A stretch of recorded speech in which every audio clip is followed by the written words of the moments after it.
So this is the final chapter of me visiting every station along the Harcourt Street line the last couple of weeks, and what a way to end. This is the I'm in the area of the terminus of the Harcourt Street line, so which was opened this very month in 1854 and closed New Year's Eve 1958.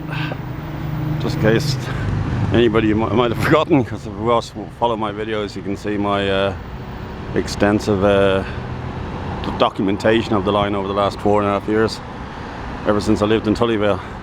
Anyway, I digress. So we're at the Charlmount place, and we're at the Luas bridge here, and the Charlmount Luas stop above it. It's a bit noisy here, so I hope you can hear me. Now, one of the reasons we have this line is because they protected the embankment there. So the Dargan was the engineer in this line, and the line had to go over the road in between houses. So a fantastic piece of engineering all the way down to Ranelagh. So they were able to repurpose that infrastructure from that railway line. So this, the original bridge was removed. It was a 3-span girder bridge. It was removed in 1959. James O'D documents this in the National Library. Again, goes to the National Library collection and put in James O'D photograph collection, and I do use them myself on Facebook and on the profile pics of these videos. So it's a brilliant collection. But to see the sadness of the line of the bridge being removed gradually over those months in late summer into autumn, and he took some photographs of them taking down the bridge at Ranelagh there, where the station is now, the Luas stop is now. Sad sight. They would have used steam cranes from Broadstone and from Inchicore. So what's left from 1958? Not a lot along here. This has all been redeveloped. So this is just wasteland, I think, until before the Luas anyway. Probably back in the 90s this was all wasteland. So they removed, there's no denying it, they moved a huge amount of infrastructure.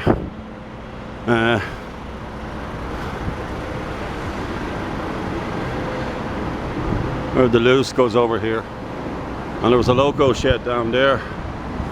And then the lines kind of fanned out. Let's head down to where the Adelaide Road bridges were. Adelaide and Harcourt Road bridges were. So the original terminus was the Harcourt Road in 1854. Then they built it over the road to the current where the current Harcourt Street line terminus is. And it's being repurposed. So we'll head down there. So those houses over there, they're probably Victorian houses. They're Victorian brick houses. They were there, and there's some fine houses on this road here. This is Harcourt Terrace we're coming up to.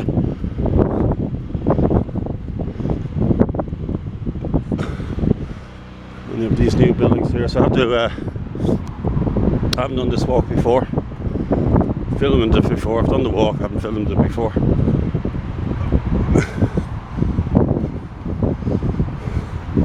New apartments there, but these houses were here when the line was in existence. This will take me down to Adelaide Road.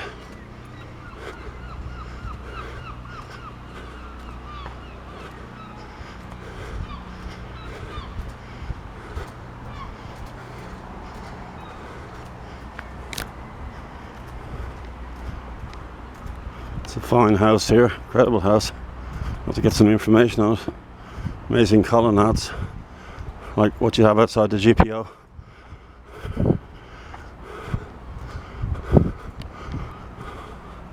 Beautiful building.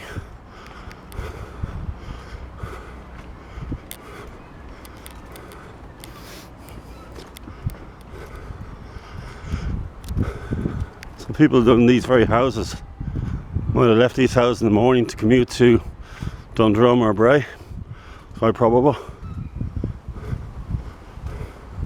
But again, it's but these videos I've done in the last few weeks, it's seen what was here 1958 when the line closed, or 1958 the summer, 58 the last summer of the line, compared to now. So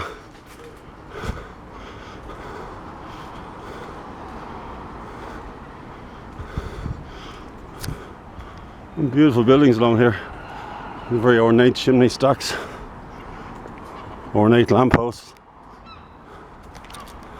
So I'm just coming off Harcourt Terrace now onto Adelaide Road, where the line was. I'll rejoin the line, or was the line, in a minute.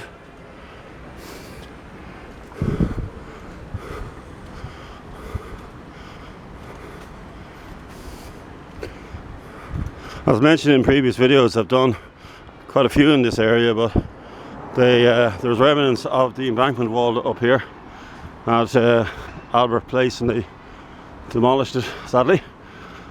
It's been redeveloped where that crane is now. So if I was here walking up this street 67 years ago, summer of 58, I would have had in front of me these expansive bridges, one for the passengers on the Harcourt Road side, and on the Adelaide Road side there would have been 4 lines going into the goods yard. Now the remains of the goods yard are up here. There's a ramp up here that would have taken you up to the goods yard.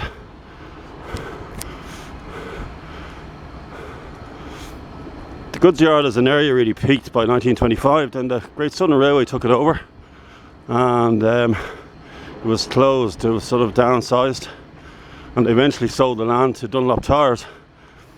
Now there had been a fire, I have to put that information in, and a lot of the infrastructure was destroyed, but it was quite an important goods yard for the Dublin and South Eastern Railway. But then when it went under the GSR, everything kind of changed. We have St James's House. The ramp there is where the goods yard was. There you go. That wall there is what's left from 1958. Now here we have the building work going on.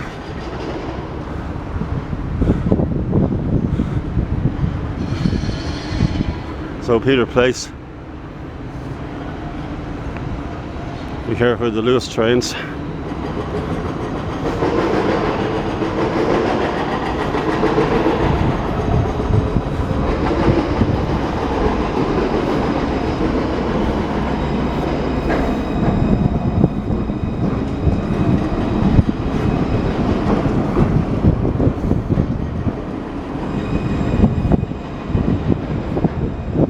So the equivalent of the Luas 1958 were the green livery rail cars, which were relatively new back then, and also I think he had a couple of silver livery A-class Crossley engine Wexford bound trains, but the line was so quiet last summer. Apart from the only exception would have been race traffic and people going out to Bray, and that was quite busy. So let's get across the road here. That's where the section of wall was. So just to put things in perspective here, it's hard to imagine there was 2 big bridges here over the road, and then an embankment here, and then you had the signal box was here, electric signal box. So you know, when the line closed, it was in a very modern condition. It was some of the line was the worse for wear, but the infrastructure was there. The Luas coming around again.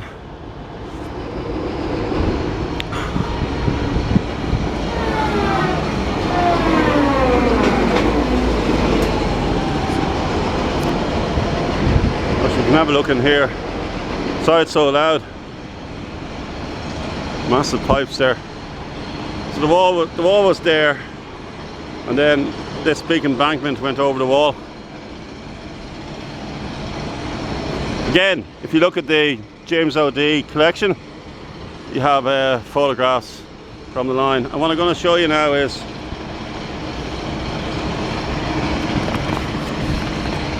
so this is the last train. This is from the Brian Macanishta book. Sorry, I pronounced his surname wrong. And this is the last ever train leaving 6-carriage rail car on that fateful day. And there you have the guy in the signal box. So the signal box would have been just above me here.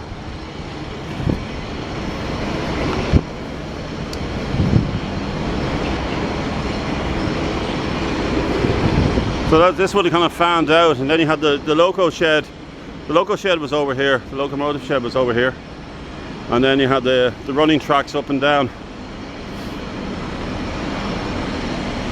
So that would have went over the embankment.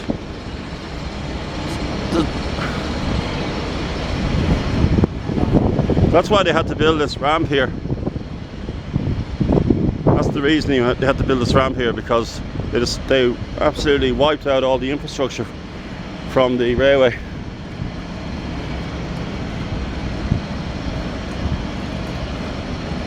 Under Todd Andrews' instructions, I believe, just everything was just, not only the bridges, it's unbelievable really, beyond sad.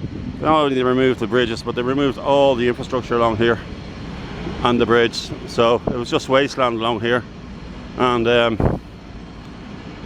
this is the last area to be redeveloped.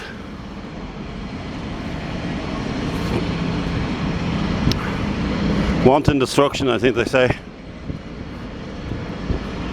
I think the objective was so it could never reopen, which it couldn't in that form, you know, but as I said, the alignment was protected by Dublin Corporation after 1972, so we have the Luas. But we could have had so much more. Imagine loose trains, trams coming over here. They would have had no need for the second bridge, and then going into the station would have been incredible.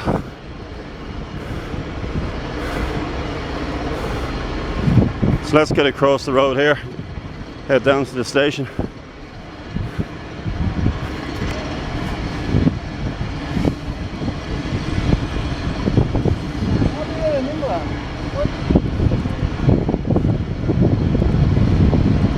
So yeah, one bridge, the Adelaide Road bridge had four tracks, and the Harcourt bridge had two, I think. Look at them. Look at it. Look at Connolly Station, and that's give you an impression. When you come out of Connolly Station and look at the bridges there, that's more expansive, but it's not too far off. So again, the loco shed would have been over there, disused because the steam had been decommissioned by that stage a couple of years. So really on its last years it was just rail cars and the Silver Library A-class going into Harcourt Street. Now we're at the vaults of the station. This is all being redeveloped, but this, you wouldn't see this during the station years.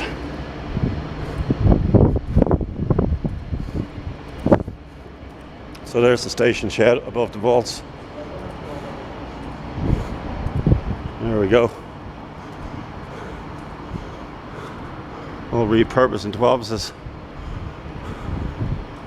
And that's where the platform was. At the end of that pillar there. The platform there. And then the bridge is over the road. And beyond that was the signal box. So over its entire history it only had one platform.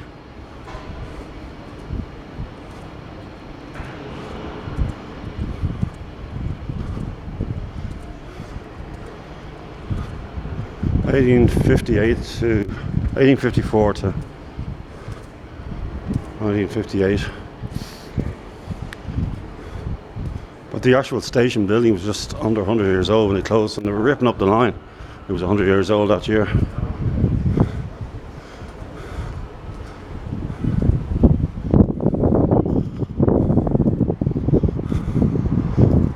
As I said, all this was extensively redeveloped. There's the iconic oval windows there, they preserved. And of course you had the famous 1900 Valentine's Day crash when the goods train engine called Wicklow came through the Terminus wall.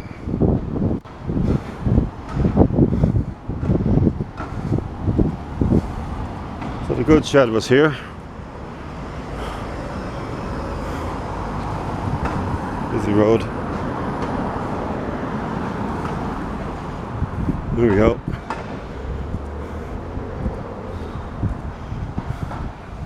So I've really covered everything. I've covered, very happy with this video. I've covered everything from the Luas Bridge, the Charlmount Bridge at Grand Canal. And I've walked all the way down to the Terminus. Here we are. I'll show you the window where you had to replace where the train came through. This is Hat Street here.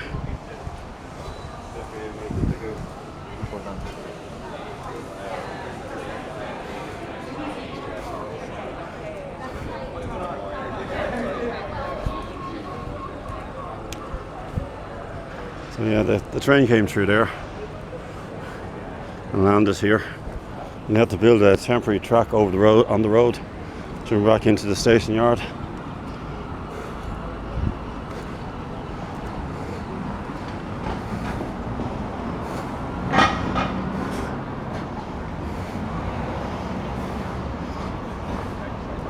And the vaults on this side. So we'll just end the video up here.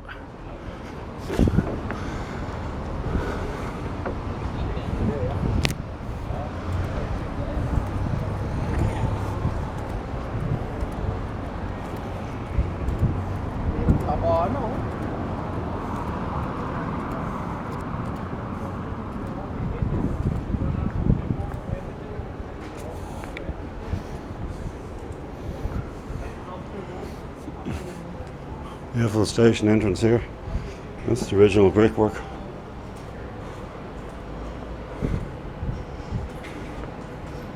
And you had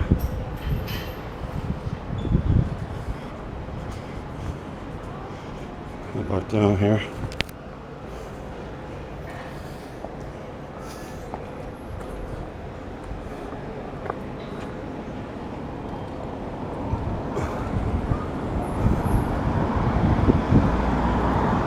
Roman numerals 1859.